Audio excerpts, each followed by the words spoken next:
우리 시간에 함께 보실 말씀인 잠언 16장 1절로 9절의 말씀입니다.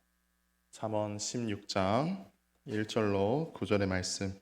제가 가지고 있는 성경 구약 성경 927페이지 근처에 있습니다. 잠언 16장 1절로 9절의 말씀. 우리 한 절씩 교독하겠습니다. 마음의 경영은 사람에게 있어도 말의 응답은 여호와께로부터 나오느니라.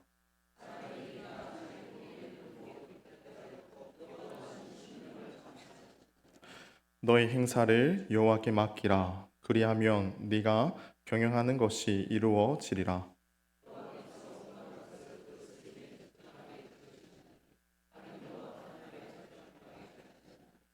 무릇 마음이 교만한 자를 여호와께서 미워하시나니 피차 손을 잡을지라도 벌을 면하지 못하리라.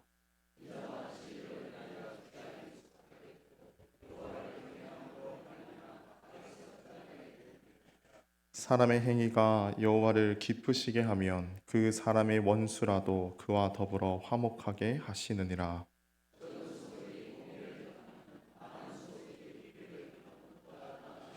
함께 읽겠습니다. 사람이 마음으로 자기의 길을 계획할지라도 그의 걸음을 인도하시는 이는 여호와시니라.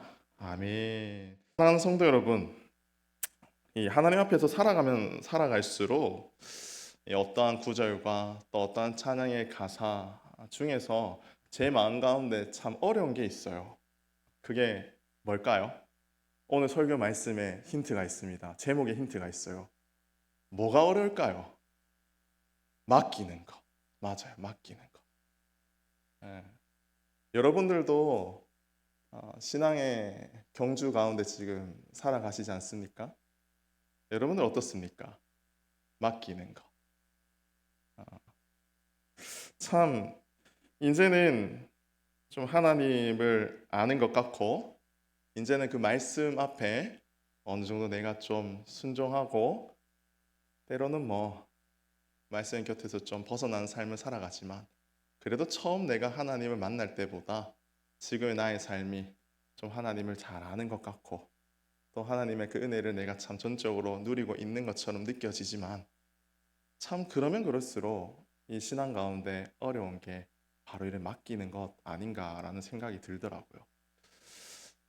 신앙의 연수와 또 신앙의 경험과 신앙의 그 깊이가 참 적을 때에는 옛날에는 참 연약한 부분들, 예를 들어서 좀 질병이나 아니면 금전적으로 어려움이 있던지 삶에 있어서 어느 한 일부분 그런 것들을 두고 맡기며 기도하였었는데요. 근데 우리의 신앙이 단지 삶의 일부분을 두고 하나님 앞에 맡겨라라고 성경은 가르치지 않습니다. 여러분, 우리의 신앙은 어떻게 하기를 하나님께서 원하십니까?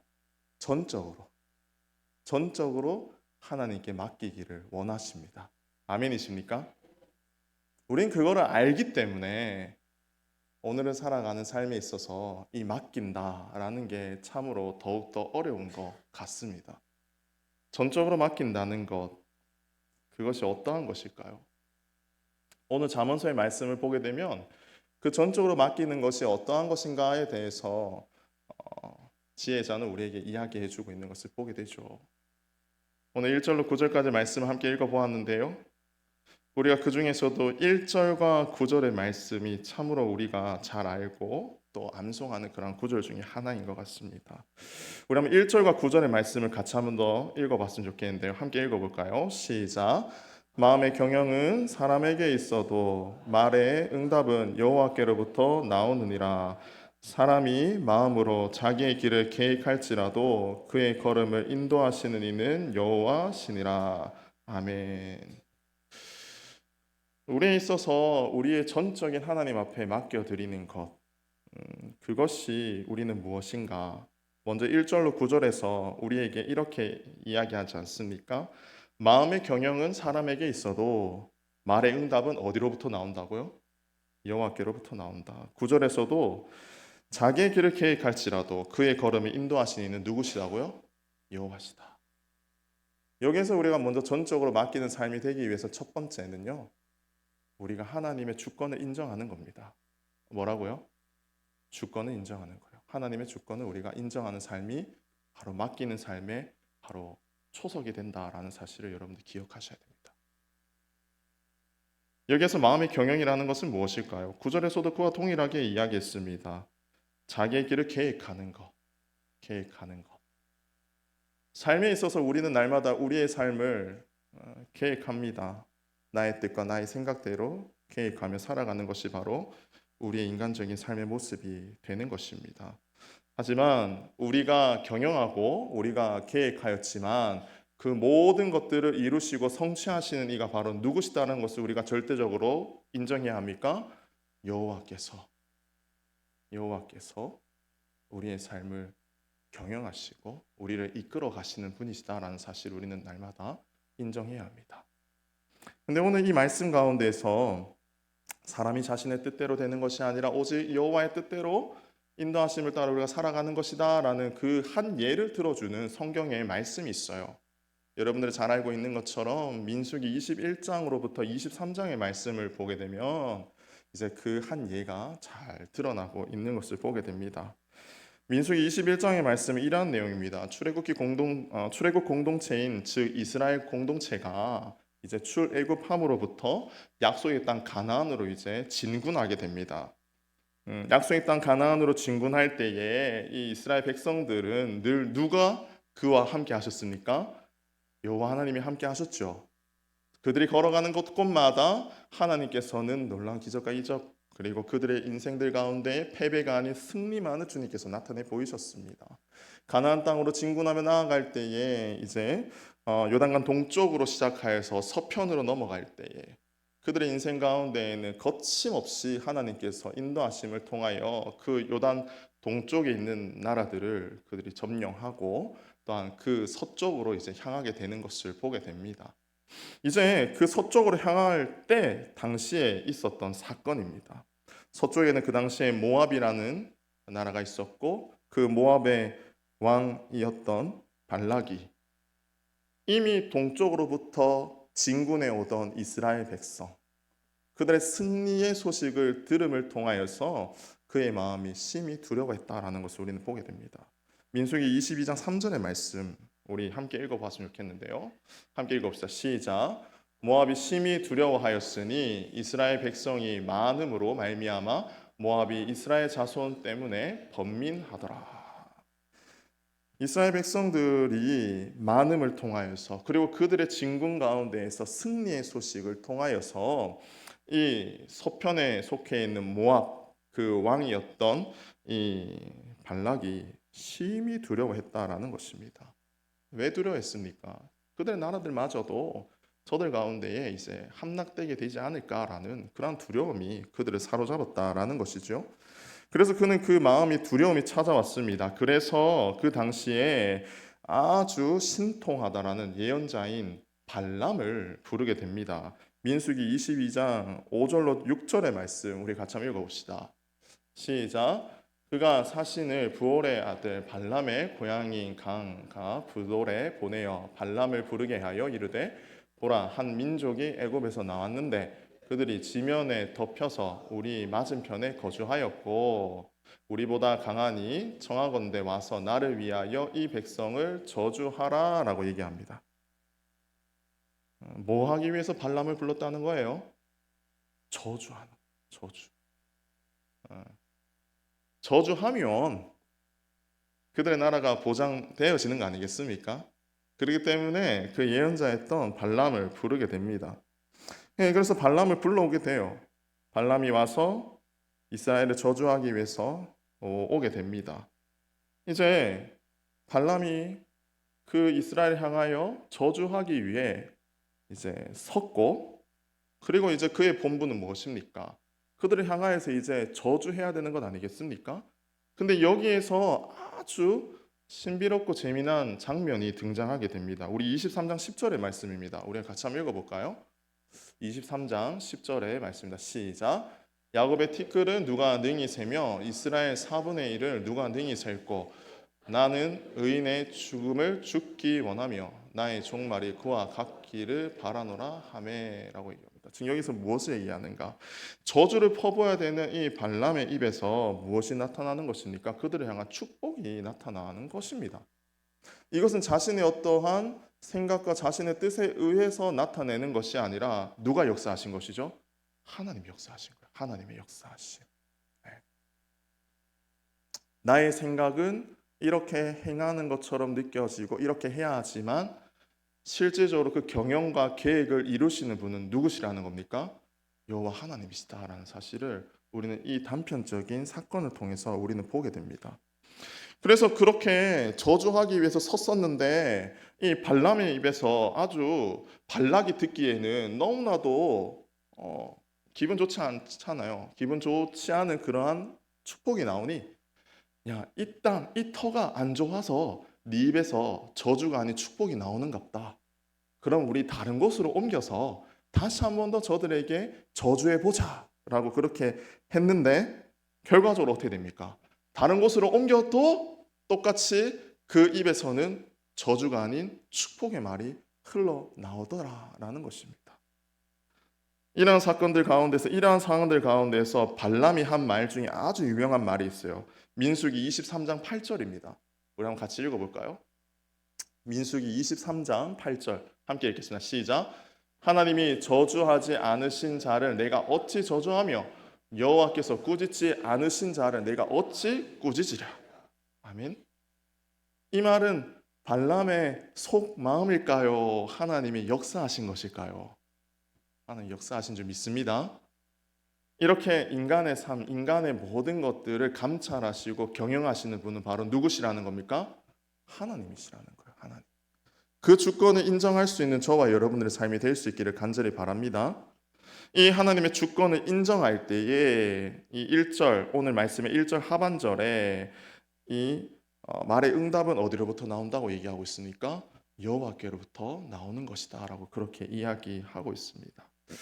즉 사랑하는 성도 여러분, 우리가 우리의 마음으로 경영을 또한 내 뜻대로 계획을 한다 할지라도 이 모든 일들을 결정하시고 또한 인도하시는 분이 바로 여호와 하나님이시다라는 사실을 날마다 인정하며 살아갈 수 있는 저와 여러분들이 될 수 있기를 간절히 바랍니다. 하나님의 그 계획하신 섭리는 우리의 인간의 생각으로서는 아무것도 이해할 수 없는 거예요. 오늘 앞선 여호수아 청년회에서도 말씀을 나누었지만 사도행전 7장과 8장의 말씀을 보게 되면 초대교회가 시작되어지는 그 한 사건이 등장하게 됩니다. 스데반이라는 그 신실한 믿음의 한 사람의 죽음을 통하여서 교회가 와해되고 회파되어지고 깨어지고 무너진 것처럼 느껴지지만 그 흩어진 유대인, 즉 디아스포라, 그들이 흩어짐을 통하여 교회가 세워지고 그 교회가 세워짐을 통하여 하나님의 복음이 놀랍게 흥황하게 되어졌다라는 사실을 우리가 보게 된다면 우리의 생각의 계획은 하나님의 그 뜻과 하나님의 섭리 앞에서는 비견할 수 없다라는 사실을 우리는 바라봐야 됩니다. 그렇기 때문에 우리가 전적으로 먼저 하나님께 맡겨드리는 삶이 되기 위해서는 우리는 먼저 하나님의 주권을 인정할 수 있는 저와 여러분의 삶이 다 되시기를 간절히 바랍니다. 그렇다면 두 번째로 우리가 하나님 앞에 온전히 맡겨드리기 위해서는 2절의 말씀을 함께 읽어보겠습니다. 2절입니다. 시작. 사람의 행위가 자기 보기에는 모두 깨끗하여도 여호와는 심령을 감찰하시느니라. 아멘. 우리가 두 번째로 온전히 하나님께 맡기기 위해서는요, 우리를 정당화하려는 위선적인 마음을 제거해야 됩니다. 우리를 정당화하려는 위선적인 마음을 제거해야 돼요. 왜 이러한 얘기를 하는 것인가? 앞선 2절에서 이렇게 읽었지 않습니까? 사람의 행위가 자기 보기에는 모두 깨끗하여도 여호와는 심령을 어떻게 하신다고요? 감찰하신다고요. 감찰하신다. 우리가 하는 일은 늘 자기를 정당화합니다. 이거는 인간의 보편적인 습성이에요. 내가 말하고 내가 행동하는 것들에 대해서 어떠한 정당화, 어떠한 의미를 부여하지 않고 살아가고 있는 사람은 아무도 없을 것입니다. 그리고 타인들을 향하여서 내가 내뱉는 말들, 내가 행하는 행동 하나하나 이런 것들에 있어 가지고 정당화하지 않고 살아가는 사람들은 없을 것이에요. 그렇기 때문에 내가 지금 여기에 서 있는 저도 여러분들을 향하여 말하는 이 말 한마디들이 모두 내가 느끼기에는 다 정당하고 옳은 것이다라고 이야기하며 행하는 것이 바로 인간의 보편적인 습성이라는 것입니다. 그런데 그 인간의 거칠애적인 마음은 아무도 알 수 없다는 것이죠. 그 사람이 위선적으로 행하는지, 그 사람이 어떠한 마음을 품고 그 말을 하는지 우리는 그 속내를 아무도 알 수 없다는 거예요. 근데 그 오직 나의 외면과 나의 내면을 다 감찰하시는 분이 누구시라는 겁니까? 여호와 하나님이시라는 거예요. 지난 시간에도 이 감찰이라는 단어에 대해서 한번 다룬 적이 있습니다. 이 감찰이라는 것은 그저 우리의 겉모습적인 것들을 바라보는 것이 아니라 우리의 겉과 내면, 온 오장육부, 우리의 생각, 마음까지 하나님께서는 다 속속들이 들여보시는 것. 이것이 바로 감찰이다라고 이야기하였습니다. 사랑하는 성도 여러분, 성령이 내주하신다는 것을 여러분들 믿음으로 고백하시지 않습니까? 그렇다면 나와 함께 하시는 그 성령이 지금 나의 생각, 나의 내면 구석에 있는 그 모든 것, 작은 것까지도 다 아신다는 거예요. 아신다는 거예요. 그렇게 하나님 앞에 그 모든 것을 맡겨드리기 위해서는 전적으로 먼저 주님의 주권을 인정하면서 그 주님 대신 그가 나의 모든 것을 꿰뚫어 보신다라는 것까지도 우리는 인정해야 돼요. 하나님의 눈을 속이려 하지 말기를 원합니다. 하나님의 시선을 우리의 시선과 동일하게 판단하며 그분을 재단하지 않기를 바랍니다. 진실하게 나아가야 됩니다. 신실하게 나아가야 됩니다. 우리의 그 겉모습이 아무리 깨끗해 보인다 할지라도 하나님께서는 우리의 내면을 꿰뚫어 보신다라는 사실을 여러분들 기억하십시오. 그렇게 하나님 앞에 우리가 맡겨드리기 위해서는 나의 모든 것을 내어드리기 위해서는 나의 그 내면의 작은 심령까지도 내가 지금 어떠한 삶을 살아내고 있는가? 주님께서 보시기에 나의 삶은 어떠한 모습인가? 그것을 끊임없이 내 스스로가 성찰할 수 있는 그러한 삶이 되어야 되는 것입니다. 따라서 사랑하는 성도 여러분, 오직 그 신실하신 하나님이 나의 마음을 감찰하신다. 나의 작고 연약한 부분까지도 감찰하시기 때문에 나의 위선적인 마음들, 나의 위선적인 생각들 이런 것들을 날마다 제거하며 주 앞에 신실하고 진실되이 나아갈 수 있는 저와 여러분들의 삶이 다 될 수 있기를 간절히 원합니다. 자, 그렇다면 마지막 세 번째로 우리가 온전히 하나님께 맡기기 위해서는 어떻게 해야 되는가? 3절로 8절까지의 말씀을 보게 되면 이렇게 한번 정의를 내리고 싶습니다. 하나님을 향한 무한한 신뢰, 믿음이 우리 가운데 필요합니다. 하나님을 향한 무한한 신뢰와 믿음이 우리 가운데 필요해요. 작은 것까지도 꿰뚫어 보시는 그 하나님, 그것을 감찰하시는 그 하나님, 이것을 우리가 지성적으로만 알고 이 땅을 살아가는 것이 아니라 이제는 어떻게 해야 되겠습니까? 내 삶으로 실천해야 되는 거죠. 내가 하나님이 나의 삶의 주권이 되십니다라는 것을 지식적으로만 알며 그것을 그쳐서는 안 되는 겁니다. 삶으로 우린 드러내야 되는 거예요. 누가 보더라도 저 사람은 하나님이 함께 하시는 삶이야. 저 사람에게서는 정말 하나님의 향기가 느껴져. 그러한 하나님이 나와 동행하시는 그 삶이 우리 가운데 절대적으로 필요합니다. 그러기 위해서는 우리는 그분을 신뢰해야 돼요. 그리고 그를 향한 믿음이 전적으로 우리 가운데 고백되어져야 된다는 사실을 여러분들 기억하시기를 바랍니다. 3절 말씀에서 드디어 이제 이 단어가 등장합니다. 너의 행사를 여호와께 어떻게 하라고요? 맡기라. 그리하면 내가 경영하는 것을 어떻게 해주신다고요? 이루어지라. 자, 여기에 우리가 한번 이 단어에 주목합시다. 맡기라, 맡기라. 여기에서 근데 우리가 좀 더 이 맡기라라는 단어에서 주목할 것은요. 이것은 원어적으로 갈랄이라는 단어입니다. 갈랄. 그저 우리가 어떠한 대상자에게 나의 어떠한 물건을 맡기는 것, 이것의 단어로서 이것이 사용된 것이 아니라 이 단어적인 뜻을 좀 더 우리가 감찰해 보기 위해서는요, 후반절 이어지는 말씀들을 우리는 좀 더 생각해 봐야 돼요. 이어지는 말씀들은 어떠한 내용들입니까? 4절로 8절까지의 말씀을 보게 되면 오늘 지혜자는 이러한 예를 들고 있습니다. 하나님께서 모든 이들을 감찰하시고 그들과 함께 하신다라고 말씀하시는데, 오늘 4절 이하의 말씀에는 때론 악인이 하나님께 쓰임 받는 그러한 일들도 하나님께서 하셨고, 그리고 교만한 자를 우리의 인간적인 생각으로서는 벌하시고 징벌하셔야 되는데 하나님께서는 때론 그들도 사용하시더라라는 그러한 내용이 지혜자의 고백으로 있는 것을 보게 됩니다. 따라서 이것을 통해서 우리가 맡기다라는 단어, 이 갈랄의 의미는요, 바로 이거예요. 구르다, 그리고 회오리 바람과 같은, 그리고 물결이 흐르는 것 같은, 뭔가가 구르고 흐르고 흘러내리는 이러한 의미로서 갈랄이라는 단어를 지혜자는 맡기다로 사용하였는데요, 그것은 바로 이러한 뜻입니다. 하나님께서 이 온 우주 만물을 창조하셨고, 그리고 온 우주 만물을 창조하신 그가 우리의 인간적인 생각을 벗어나는 상황이라 할지라도 그것을 통하여서 운행하시고 그 하나님의 계획과 섭리에 따라서 그 하나님의 역사는 물 흐르듯이 이루어 간다. 그것을 믿음으로 고백하며 나아가는 삶이 바로 맡기는 삶이다 라고 이야기하는 거예요.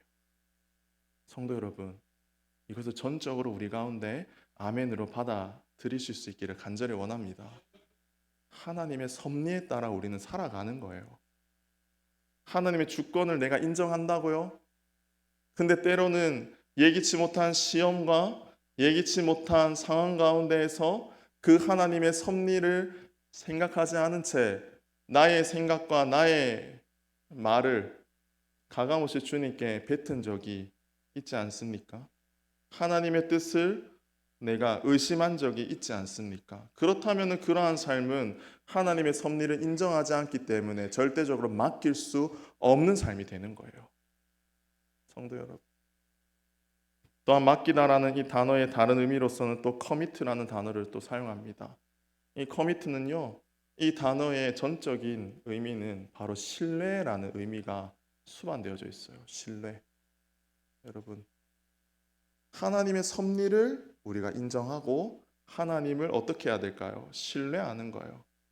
그래야지만 전적으로 우리는 하나님 앞에 나의 삶을 맡길 수 있게 되는 거라고요. 여러분, 우리가 어떠한 물건이 있습니다. 나에게 귀중한 물건이 있어요.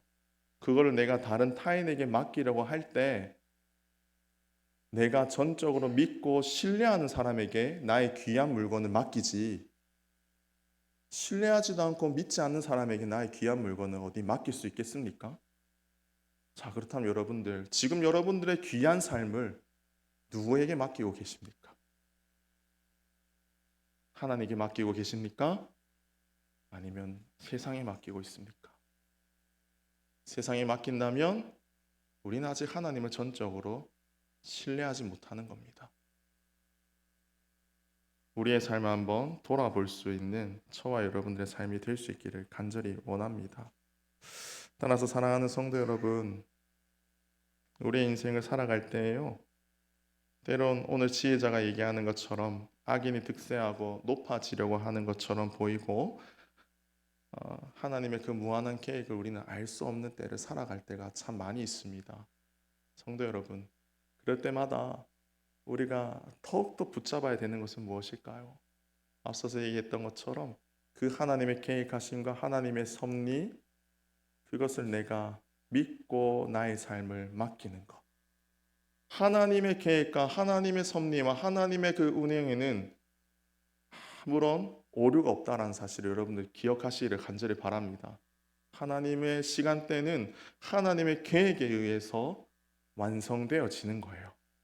그 하나님의 시간 안에 우리의 삶이 있는 거예요.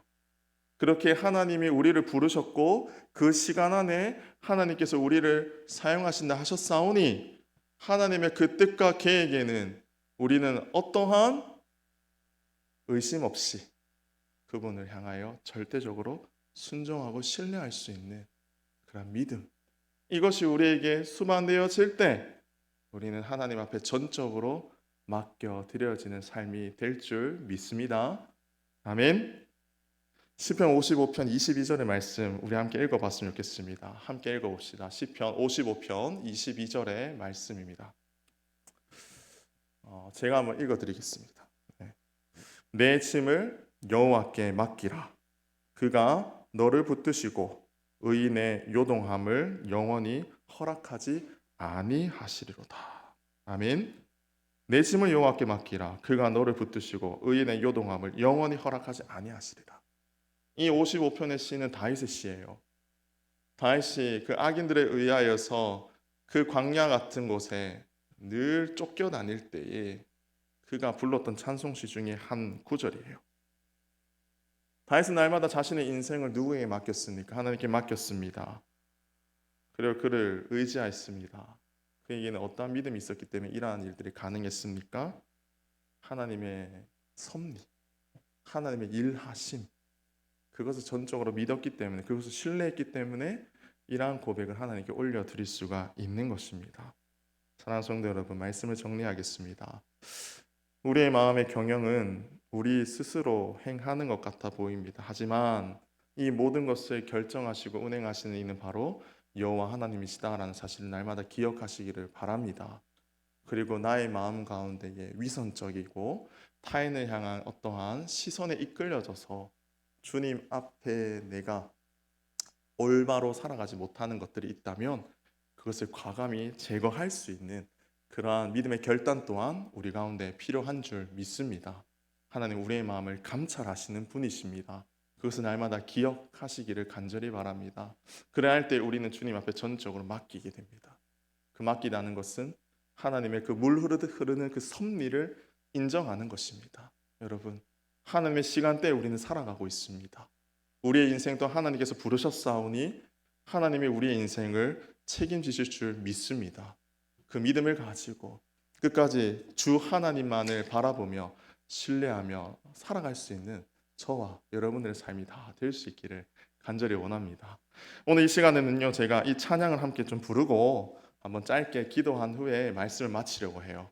여러분, 이 시간에 함께 부를 찬양은요, 주는 평화라는 찬양입니다. 이 찬양의 이 후렴구에는 이러한 가사입니다. 염려다 맡기라. 주가 돌보시니 주는 평화, 우리의 평화, 우리의 평화입니다. 성도 여러분, 지금 여러분들 삶 가운데 어떠한 염려가 있습니까? 그 염려를 다 어디에 맡겨라고요? 주님께 맡길 수 있길 원합니다. 이 시간 이 찬양 부르고 짧게 우리가 기도할 때에 여러분들이 가지고 있는 그 염려들, 그 모든 것들을 내가 주님 앞에 맡겨드리기를 원합니다. 그러한 믿음의 고백으로 함께 기도하며 나아가는 시간 되기를 원합니다. 우리 함께 이 시간에 찬송하고 찬양하고 우리 기도하겠습니다. 우리 함께 고백할까요? 주는 평화, 주는 평화,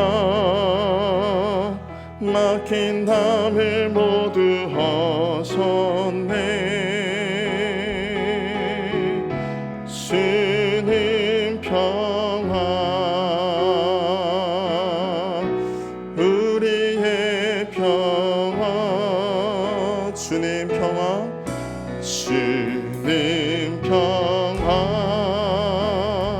막힌 담을 모두 허셨네. 주는 평화,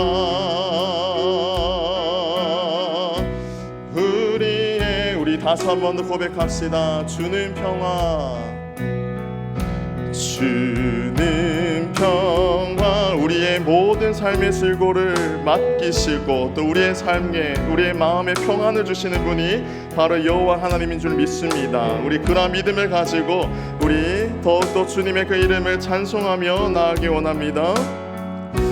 우리의 평화, 주는 평화, 주는 평화 막힌 담을 모두 허셨네. 주는 평화